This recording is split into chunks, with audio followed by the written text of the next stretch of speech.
Church ఓపెనింగ్ని వాళ్ళ ఇంటి పండుగగా జరుపుకుంటూ నన్ను పిలిచినందుకు వారికి ధన్యవాదాలు తెలుపుతూ, మరి తుంగతుర్తి నియోజకవర్గంలో గత 5 సంవత్సరాలు కానీ 10 సంవత్సరాల నుంచి ఏలిన పాలకులు ఎవరైతే ఉన్నారో రాష్ట్రం కానీ మరియు నియోజకవర్గానికి ఎస్సీ కార్పొరేషన్ చైర్మన్ అయిన తర్వాత చెప్పలేనన్ని నిజాలు నేను ప్రజలకు చెప్పాల్సిన అవసరం ఉంది.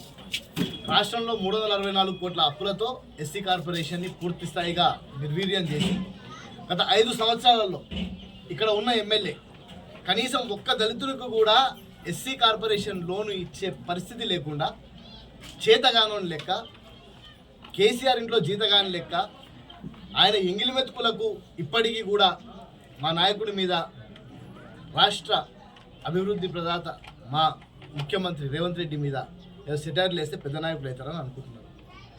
మరి ఏం చేసింది కాంగ్రెస్ పార్టీ అని అడుగుతున్నారు. మా అన్నారం గ్రామం మా మండల అధ్యక్షునికి ఆదేశాలు జారీ చేస్తున్నాం. గత ఎమ్మెల్యేకి ఎవరైతే ఇక్కడ పనిచేసిపోయారో వారికి వెంటనే ఒక చీర ఇప్పించాలని, ఆ చీర కట్టుకొని ఎమ్మెల్యే మొత్తం తెలంగాణ రాష్ట్రంలో ఎక్కడ ఉన్నా బస్సులలో మీరు వెళ్ళండి, మీకు టికెట్ లేకుండా ప్రయాణం చేయించే బాధ్యత కాంగ్రెస్ పార్టీ తీసుకుంటుంది. ఈరోజు మహిళలకు ఉచిత ప్రయాణం ఇస్తే మీరు ఏం చేసిరు ప్రజలకని అడుగుతున్నారు. మీరు ఏసీలు బంద్ చేసుకోర్రి, వచ్చి మా ఊర్లలో ఉండండి.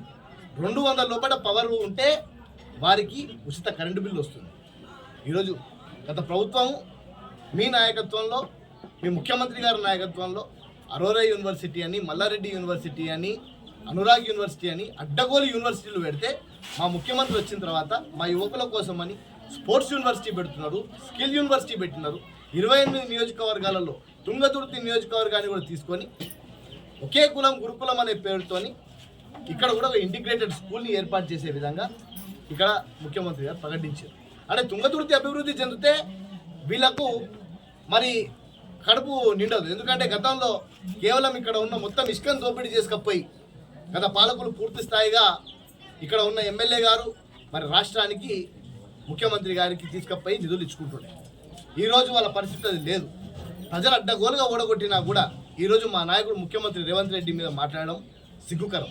ఎస్, మా నాయకుడు అన్నాడు ఆ మొక్కని ఎదగనివ్వను అన్నాడు. నేను అది కలుపు మొక్క అంటున్నా. ఆ కలుపు మొక్కని పూర్తి స్థాయిగా పెకిలేసి ఆ బీఆర్ఎస్ పార్టీ అనేది రాష్ట్రంలో లేకుండా వాళ్ళని తల్లిదండ్రులు మీకు కొట్టేదాకా మేము పనిచేస్తామని చెప్పిన మేము చెప్తున్నాం. ఈరోజు మా నాయకులు, గ్రామశాఖ అధ్యక్షులు, మండల పార్టీ నాయకులు పూర్తి స్థాయిగా కంకణం కట్టుకొని ప్రతి ఒక్క గ్రామంలో డిపాజిట్లు రాకుండా చేసినా కూడా ఇంకా సిగ్గు తప్పి ఏదో చర్చకి వచ్చి అట్లా మొక్కుకొని పోతాడనుకుంటే ఇక్కడ కూడా వచ్చి మా నాయకుడి మీద మాట్లాడడం సిగ్గుకరం. ఇప్పటికన్నా ఇవన్నీ బంద్ చేసుకోవాలి. జర అభివృద్ధి జరుగుతుంది. అభివృద్ధిని చూసి ఈ ఇసుక మాఫియా అంతా మ్యాక్సిమం ఆపేసినాం మేము. కేవలం పర్మిషన్లు ఉన్నాయి మాత్రమే పోతున్నాయి.